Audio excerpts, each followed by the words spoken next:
నమస్తే, welcome to Leo news. YCP నుంచి ఆ పార్టీకి సంబంధించిన నాయకులు కార్యకర్తలు ఒక్కొక్కరుగా ఆ పార్టీని వీడుతున్న వేళ పార్టీని బలోపేతం చేసుకునేందుకు గాను జగన్మోహన్ రెడ్డి మరి జిల్లాల వారీగా ప్రజాప్రతినిధులతో సమావేశాలు పెడుతున్న పరిస్థితి అయితే కనిపిస్తోంది. ముఖ్యంగా ఈ రోజు పెట్టినటువంటి సమావేశంలో కూటమి ప్రభుత్వం అధికారంలోకి వచ్చిన 6 నెలల్లోనే పూర్తి వ్యతిరేకతను సంపాదించిందని చెప్పి రాష్ట్రంలో నెరవేర్చాల్సిన సంక్షేమ పథకాలు నెరవేర్చకుండా అమలు చేయకుండా వాటిల్ని నెలకొక అంశాన్ని తెర మీదకు తీసుకొచ్చి డైవర్షన్ పాలిటిక్స్ చేస్తుందని, అందులో భాగంగానే తన కుటుంబ వ్యవహారం కావచ్చు, ఇప్పుడు తాజాగా రేషన్ అక్రమ రవాణా గురించి కూడా ఇప్పుడు కూటమి ప్రభుత్వం మాట్లాడుతుంది అంటున్నారు. ఇక అధికారంలో ఉన్నది కూటమి ప్రభుత్వం, మంత్రులు, ఎమ్మెల్యేలు, ఎమ్మెల్సీలు అందరూ వాళ్లే కదా, మరి రేషన్ అక్రమ రవాణా ఎలా జరుగుతుంది, వాళ్లే సమాధానం చెప్పాలని కూడా ఆయన మాట్లాడిన పరిస్థితి. మరి నిజంగానే జగన్మోహన్ రెడ్డి చెప్తున్నట్టు కూటమి ప్రభుత్వానికి ఈ 6 నెలల్లో అంతటి వ్యతిరేకత ఏర్పడిందా? ఇలాంటి విషయాలు తెలుసుకుందాం. మనతో పాటు ఉన్నారు సీనియర్ జర్నలిస్ట్ సత్యమూర్తి గారు. నమస్కారం సార్. నమస్కారం అండి. సార్, జగన్మోహన్ రెడ్డి గారు మళ్ళీ ఎప్పుడు చెప్పేది ఈ రోజు కూడా చెప్పడం జరుగుతోంది. సో మరి కూటమి ప్రభుత్వం అధికారంలోకి వచ్చిన 6 నెలల్లోనే ఇంతటి వ్యతిరేకత అని చెప్తున్నారు. సో ఆయన చెప్తున్నట్టు నిజంగానే అంతటి వ్యతిరేకత ఉంది అంటారా? మీరేం చెప్తారు? అంత వ్యతిరేకత ఉంటే జగన్మోహన్ రెడ్డి ఇన్ని రకాల ప్రయత్నాలు చేయక్కర్లా. జగన్మోహన్ రెడ్డి తన పార్టీని బతికించుకోవటానికి ఎన్ని రకాల ప్రయత్నాలు చేస్తున్నాడో తెలుసా? ఒకవైపు ఏమో లీడర్లు ఎవరు ఉన్నట్ల, ఇంకొక వైపు ఏమో కేసుల భయం, ఇంకొక వైపు ఏమో సంపాదించిన అక్రమ ఆస్తులన్నిటినీ కూడా కాపాడుకోవాలి. అసలు జగన్మోహన్ రెడ్డికి ఉన్నన్ని సమస్యలు ఈ ప్రపంచంలో ఏ మానవుడికి లేవు. అన్ని సమస్యల్లో పీకల్లో కూరుకుపోయి ఉన్నాడు. మామూలుగా మనం అనుకుంటాం జగన్మోహన్ రెడ్డికి 1,00,000 కోట్లు ఉన్నాయి కదా, ఏమీ సమస్యలు ఉండవులే అని. ఆ 1,00,000 కోట్లని కాపాడుకోవటమే జగన్మోహన్ రెడ్డికి ప్రధానమైన సమస్య. ఎట్లా కాపాడాలి? అధికారం లేదు, తండ్రి అధికారాన్ని అడ్డం పెట్టుకొని సంపాదించుకున్న డబ్బులు అవన్నీ ఇప్పుడు కాపాడుకోవాలంటే తెగ అందుకు తాపత్రయపడిపోతున్నాడు. అందుకని మొత్తం జిల్లాల వారీగా మీటింగులు పెట్టినా, లేదు రాష్ట్ర వారీగా మీటింగులు ఎన్ని మీటింగులు పెట్టినా స్పందన రావట్లేదు. రాష్ట్ర ప్రభుత్వం మీద అంటే కూటమి ప్రభుత్వం మీద, చంద్రబాబు నాయుడు పాలన మీద వ్యతిరేకత ఉన్నట్టయితే జగన్మోహన్ రెడ్డి ఇంత కష్టపడాల్సిన అవసరం లేదు కదా. మరి ఇంతెందుకు కష్టపడుతున్నాడు? ఇన్ని అబద్ధాలు ఎందుకు చెప్తున్నాడు? ఎన్ని అబద్ధాలు చెబుతున్నా కానీ ప్రజల నుంచి స్పందన రావట్లా. ఆఖరికి జగన్మోహన్ రెడ్డి ఏ స్థాయికి దిగజారాడు అంటే, ఆ స్టెల్లా అనే ఒక షిప్ కాకినాడ పోర్టులో, మామూలు పరిభాషలో చెప్పాలి అంటే షీజ్ ద షిప్ అన్నాడు కదా పవన్ కళ్యాణ్. ఆ షిప్ పేరు స్టెల్లా. ఆ స్టెల్లాలో ఈ రేషన్ బియ్యం అక్రమ రవాణా జరుగుతున్నది అని చెప్పి కాకినాడ కలెక్టర్ వెళ్ళి దాన్ని సర్ప్రైజ్ విజిట్ చేశాడు. అందులో ఉన్నాయని నిర్ధారించారు. Something happened. జగన్మోహన్ రెడ్డి అంటాడు, ఆ స్టెల్లా షిప్ పక్కన ఇంకో షిప్ ఉంది, దాన్ని ఎందుకు తనిఖీ చేయలేదు అంటాడు. అందులో కూడా రేషన్ బియ్యమే ఉన్నాయి అంటాడు. ఆ షిప్పు ఆర్థిక మంత్రి పయ్యావుల కేశవ్ వియ్యంకుడిది అంటాడు. అంటే ఏంటి, నువ్వు ఏం చెప్పదలుచుకున్నావు? అంటే స్టెల్లా షిప్లో ఉన్నది రేషన్ బియ్యం అని నువ్వు ఒప్పుకుంటున్నావా? నా క్వశ్చన్ ఏంటి అంటే, ఈ స్టెల్లా షిప్లో ఉన్నది, ఆ స్టెల్లా షిప్ అంటే ద్వారంపూడి చంద్రశేఖర్ రెడ్డి అండ్ కంపెనీ వాళ్ళకి సంబంధించిన షిప్. అది జగన్మోహన్ రెడ్డి బాధ ఏంటి అంటే, ఈ షిప్ను ఒక్కదాన్నే తనిఖీ చేశారు, ఆ షిప్ను తనిఖీ చేయలేదు అంటాడు. ఇప్పుడు అది పబ్లిక్లో చెప్తున్నాడు.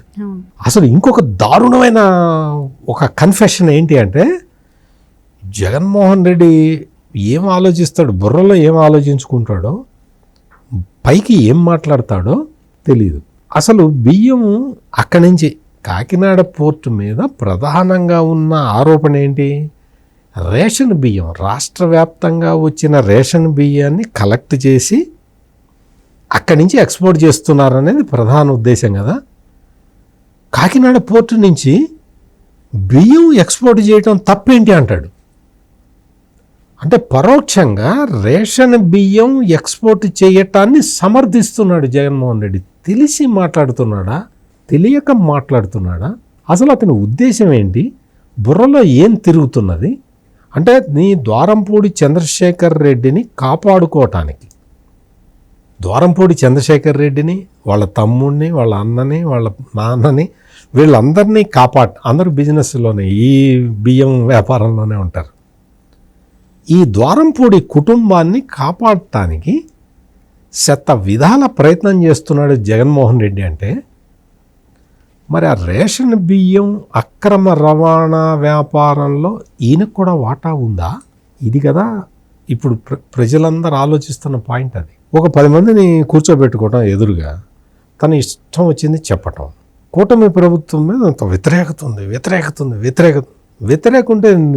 ఉంటే నీకే కదా మంచిది. జగన్మోహన్ రెడ్డి, నువ్వు ఎందుకు ఇంత కష్టపడుతున్నావు? ఇంకో మాట కూడా ఉన్నారు, ఎమ్మెల్యేలు వాళ్ళే, మంత్రులు వాళ్ళే, కలెక్టర్లు, పోలీసులు, ఇలా చెప్పుకుంటూ పోతే అందరూ వాళ్ళే. అంటే అసలు వాళ్ళు ఏంటి సార్? అది ప్రభుత్వ అధికారులు కదా వాళ్ళందరూ కూడాను. అది పార్టీకి సంబంధించి మాట్లాడడాన్ని ఎలా చూడొచ్చు అంట? అంటే ఏంటంటే జగన్మోహన్ రెడ్డి అధికారంలో ఉన్నప్పుడు సజ్జల రామకృష్ణారెడ్డి దగ్గర మొదలు పెడితే అందరూ రెడ్లే, సలహాదారులు రెడ్లే, మంత్రివర్గంలో పెత్తనం చేసేది రెడ్లే, పార్టీ ఇన్ఛార్జీలు అందరూ, జిల్లా కలెక్టర్లు రెడ్లే, జిల్లా కలెక్టర్లు బయట నుంచి వచ్చేవాళ్ళు ఉంటారు, కానీ జిల్లా ఎస్పీలు అందరూ సాధ్యమైనంత వరకు రెడ్లే. ఎస్పీ వేరే క్యాస్ట్ వాడు ఉంటే ఆ ఎస్పీ కింద ఉండే డిఎస్పీలందరూ రెడ్లే. ఇట్లా పెట్టుకుంటూ వచ్చాడు. జగన్మోహన్ రెడ్డి ఏమనుకుంటున్నాడంటే తను చేసిన పనే చంద్రబాబు నాయుడు కూడా చేస్తున్నాడు అనుకుంటున్నాడు. కానీ జగన్మోహన్ రెడ్డి, నువ్వేం కంగారు పడమాక, ఇక్కడ డిఫరెంట్ క్యాస్ట్లు ఉంటారు. క్యాస్ట్ చూసి పోస్ట్ ఇవ్వట్లా. క్యాస్ట్ చూసి పోస్ట్ ఇచ్చిన వ్యక్తి ఎవరు అంటే జగన్మోహన్ రెడ్డి. మనం చూసాం కదా, వాసుదేవ రెడ్డి, వెంకట్ రెడ్డి, ఆ రెడ్డి, ఇంక ఎవరినన్నా చూడు, తుమ్మా విజయ్ కుమార్ రెడ్డి, ఈ ఒకళ్ళైతే చెప్పుకోవచ్చు. అందరూ పైనుంచి కింద దాకా అందరూ వాళ్ళనే పెట్టుకొని నువ్వు అదే పరిపాలన చేసి ఇప్పుడు వచ్చి అందరూ వాళ్ళే అంటే వాళ్ళు కాదు, నీ వాళ్ళని పెడతారా? అందరు రెడ్లను పెడతారా? అండ్ ఇంకోటి సార్, కూటమి ప్రభుత్వం అధికారంలోకి 6 నెలలు అవుతుంది. ఇప్పుడు వచ్చి వైసీపీ అక్రమ రవాణా చేస్తుంది రేషన్ బియ్యాన్ని అని ఆయన మాట్లాడుతున్నారు. సో అధికారంలోకి 6 నెలలు అవుతున్నా మరి పవన్ కళ్యాణ్ గారు స్వయంగా డిప్యూటీ సీఎం ఆయన్ని అధికారులు మరి అడ్డుకున్నారని ఆయనే చెప్పడం జరిగింది. అండ్ ఎక్కడైతే కాకినాడ పోర్టులో చెకింగ్ చేస్తున్నారో దాన్ని రూట్ మార్చి మళ్ళీ విశాఖ పోర్ట్ నుంచి తరలిస్తుంటే అక్కడ కూడా సీజ్ చేసిన పరిస్థితి మనం చూస్తున్నాం. సో ఇవన్నీ కళ్ళ ముందు కనిపిస్తున్నా కూడా దాన్ని మీరన్నట్టు వ్యతిరేకించి ఇప్పుడు కూటమి ప్రభుత్వం మీద బురద జల్లే ప్రయత్నం ఆయన చేస్తున్నారు అనుకోవచ్చా? అంతే కదా. ఇప్పుడు ఏంటి అంటే 5 సంవత్సరాలు యథేచ్ఛగా వ్యాపారం చేసుకున్నాడు. రేషన్ బియ్యం స్మగ్లింగ్ ఒకవైపు, ఎర్రచందనం స్మగ్లింగ్ ఇంకోవైపు, డ్రగ్స్ స్మగ్లింగ్ ఇంకోవైపు, ఇట్లా గంజాయి స్మగ్లింగ్, ఇట్లా రకరకాలుగా వ్యాపారాలన్నీ సజావుగా సాగినాయి. ఇప్పుడు మనం ఒక్కసారి గవర్నమెంట్ మారంగానే వ్యవస్థ అంతా మారిపోదు. దొంగలు ఇంకా కింద స్థాయిలో ఇంకా ఉంటారు, అక్కడెక్కడ ఉంటూనే ఉంటారు. ఇప్పుడు కింద స్థాయిలో ఉన్న దొంగని పట్టుకోవటానికి డిపార్ట్మెంట్లు వివిధ రకాలుగా ప్రయత్నాలు చేస్తూ ఉన్నాయి, పట్టుకుంటున్నారు. సివిల్ సప్లైస్ కార్పొరేషన్లో ఉన్న దొంగల్ని ఏరేస్తున్నారు. ఇప్పటికే చాలా జరిగింది. ఆల్రెడీ ఈరోజు పేర్ని నాని మీద కూడా ఆరోపణ వచ్చింది కదా సార్, వాళ్ళ మిస్సెస్ పైన కూడా కేసు పెట్టడం జరిగింది. ఇవన్నీ కూడా ఏంటి అంటే ఇప్పుడు పేర్ని నాని మిసెస్ మీద కేసు పెట్టారు. జగన్మోహన్ రెడ్డికి మనసు చిక్కుమంటుంది, అయ్యో మళ్ళీ ఇంకో కేసు పెట్టారే మా వాళ్ళ మీద అని. మరి కేసులు పెడుతూనే ఉన్నారు, వాటిని ప్రూవ్ చేస్తూనే ఉన్నారు, వాటిని అడ్డుకోవడానికి ప్రయత్నం చేస్తూనే ఉన్నారు. ఎక్కడా కూడా ఇప్పుడు జగన్మోహన్ రెడ్డి చేసిన అంటే సమాజం మొత్తాన్ని విషతుల్యం చేశాడు. అందువల్ల దాన్ని ఓవర్ నైట్ ప్రక్షాళన చేయలేరు, ఎవరైనా చేయలేరు.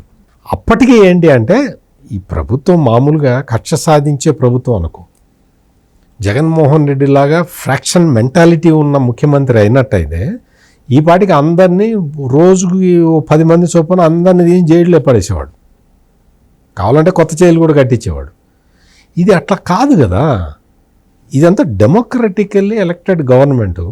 వాళ్ళంతా కూడా ఏ చట్టము న్యాయము ఏదో అట్లా చేసుకుంటూ ఉంటారు. దానివల్ల కొంత జాప్యం జరుగుతున్నమాట వాస్తవం.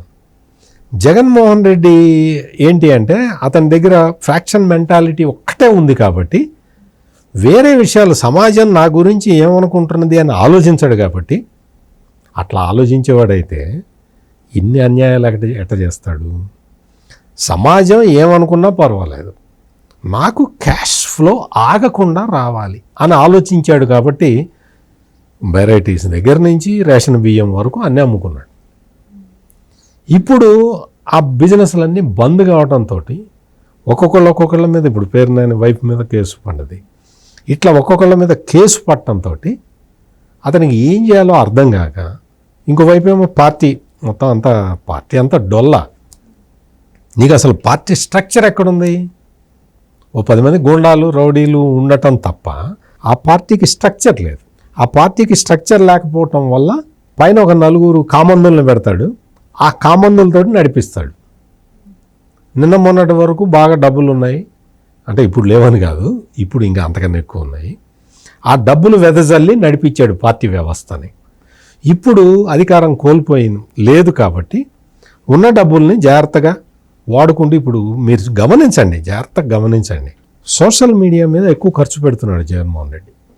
అవును సార్, ఈరోజు కూడా ఒక స్టేట్మెంట్ ఇచ్చారు, ప్రతి ఒక్కరికి సోషల్ మీడియా అకౌంట్ ఉండాలి, ఏదైతే ఇప్పుడు రాష్ట్రంలో జరుగుతున్నాయో వాటన్నిటిని వ్యతిరేకించాలని కూడా ఆయన అన్నాడు. ఎగ్జాక్ట్లీ. నేను ఎందుకు అంటే ఈ సోషల్ మీడియాలో బలంగా ఉంటే సమాజం మీద ఎక్కువ ప్రభావం చూపించవచ్చు అనుకుంటున్నాడు.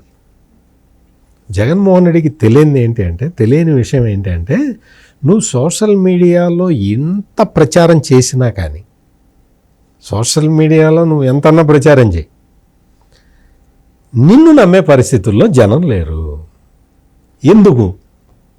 నువ్వు పింక్ డైమండ్ అన్నావు, నువ్వు అది అన్నావు, ఇది అన్నావు, మొత్తం అసలు రాజధానిలో అన్ని గ్రాఫిక్సే అన్నావు, అమరావతి మొత్తం అందరూ ఒకటే క్యాస్ట్ ఉన్నారన్నావు, అన్ని అబద్ధాలే కదా. అవన్నీ అబద్ధాలని ప్రూవ్ అయిపోయినాయి కదా. నిన్నగాక మొన్న ఏం చేసావు? విజయవాడలో వరదలు వస్తే అసలు ఎవరికి సాయం అందలేదు అన్నావు. విజయవాడలో సాటిస్ఫాక్షన్ లెవెల్ దాదాపు 90% ఉంది. విజయవాడ ఫ్లడ్ విక్టిమ్స్లో సాటిస్ఫాక్షన్ లెవెల్ 90% ఉన్నది. నెవర్ ఇన్ ద హిస్టరీ ఎక్కడ దేశంలో ఎక్కడ కూడా వరద ప్రాంతాల్లో ఇంత సాటిస్ఫాక్టరీగా ప్రజలు లేరు. వాస్తవాలు ఇట్లా ఉంటే జగన్మోహన్ రెడ్డి ఫాల్స్ ప్రచారం మీద ఆధారపడి మళ్ళీ అధికారంలోకి రావాలని చూస్తున్నాడు. అది ఈసారి కుదిరే పని కాదు. జగన్మోహన్ రెడ్డికి ఈ సోషల్ మీడియా మీద పెట్టే డబ్బులు వేస్ట్ అవుతాయి, అతని ప్రయత్నం ఫలించదు. Thank you so much. నమస్కారం అండి. Please subscribe to Leo news for more videos.